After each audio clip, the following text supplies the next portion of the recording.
चलिए आज अंग्रेजी ग्रामर की एक बहुत ही अहम कड़ी को समझते हैं। इसका नाम है सब्जेक्ट वर्ब अग्रीमेंट। सुनने में शायद थोड़ा मुश्किल लगे, लेकिन ये असल में सही और अच्छी अंग्रेजी बोलने की नींव है। नमस्कार दोस्तों, आज फिर से साथ मिलकर कुछ नया और मजेदार सीखने की बारी है। तो आज का हमारा टॉपिक है वो राज जिससे अंग्रेजी के सेंटेंस एकदम सही लगते हैं।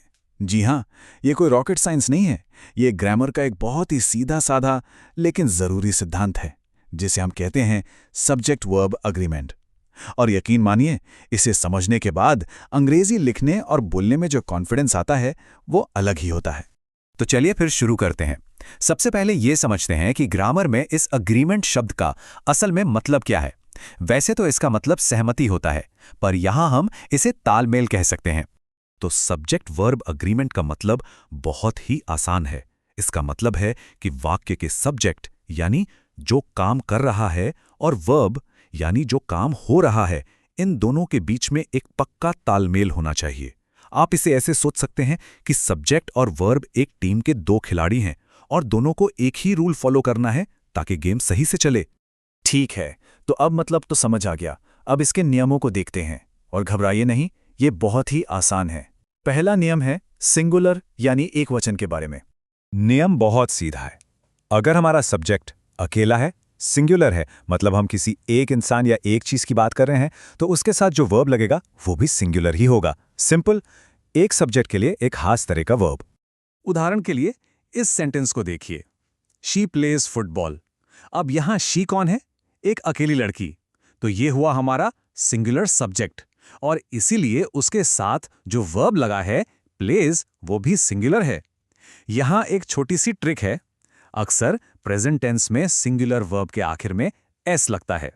तो ये तो थी एक अकेले सब्जेक्ट की कहानी, पर तब क्या होगा जब सब्जेक्ट एक से ज्यादा हों?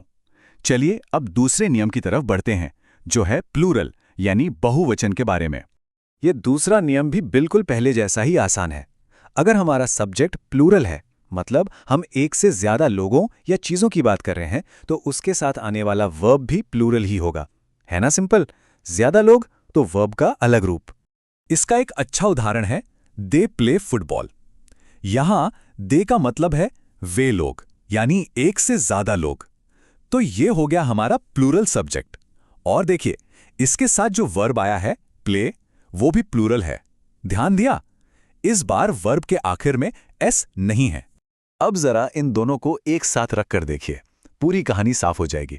एक तरफ है शी प्लेज, एक इंसान, तो वर्ब में एस है, और दूसरी तरफ है दे प्ले, एक से ज्यादा लोग, तो वर्ब में एस नहीं है। बस यही छोटा सा पैटर्न है जो इस पूरे नियम का सार है। तो इन उदाहरणों को देखने के बाद हम एक बहुत ही जरूरी नतीजे पर पहुंचते हैं। वो एक कौन सी बात है जो हमें हमेशा याद रखनी चाहिए? सबसे महत्वपूर्ण बात यह है कि किसी भी सेंटेंस का हीरो उसका सब्जेक्ट होता है, और वर्ब को हमेशा अपने हीरो को फॉलो करना पड़ता है।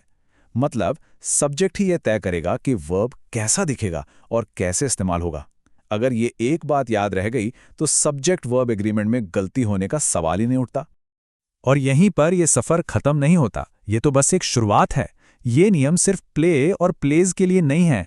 अरे इज और आर, वॉज और वर, हैज और हैव, ये सब भी इसी सिद्धांत पर काम करते हैं। तो अब अगली बार जब भी कोई अंग्रेजी का सेंटेंस पढ़ें या सुने, तो जरा गौर करने की कोशिश करें कि वहां सब्जेक्ट और वर्ब का ये तालमेल कैसे काम कर रहा है। ये छोटी सी प्रैक्टिस इस नियम को हमेशा के लिए पक्का कर देगी।